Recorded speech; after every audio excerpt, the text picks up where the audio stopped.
রাজধানীর হোটেল সোনারগাঁয়ে বে অফ বেঙ্গল কনভারসেশনের উদ্বোধনী অনুষ্ঠানে অংশ নেন অন্তর্বর্তী সরকারের প্রধান উপদেষ্টা doctor Mohammad Yunus.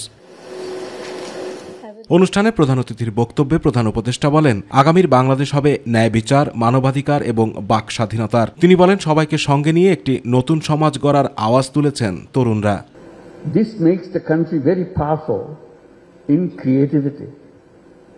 Our youth have the power to lead the world in sustainable development, to create models of green growth, protecting and promoting our environment.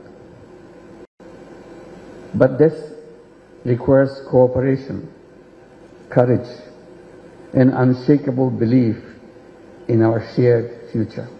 শুধু পরিবেশের দিক দিয়েই নয়, মানুষ মুনাফার পেছনে মরিয়া হয়ে ওঠার কারণে বর্তমান সভ্যতাকে ব্যর্থ বলে উল্লেখ করেন তিনি। এ সময় 3-0 ভিত্তিতে নতুন একটি সভ্যতা তৈরির আহ্বান জানান doctor Yunus.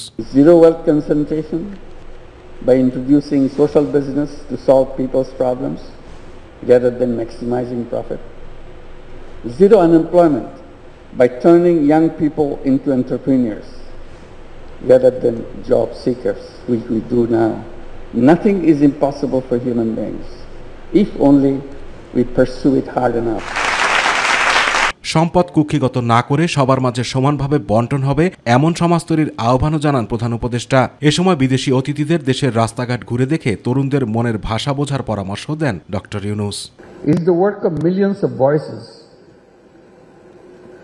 voices of the entire nation, voices that have demanded change, voices that continue to push us all to build a future based on human rights, freedom of speech, justice and inclusion. Atiqur Rahman Titas, my TV.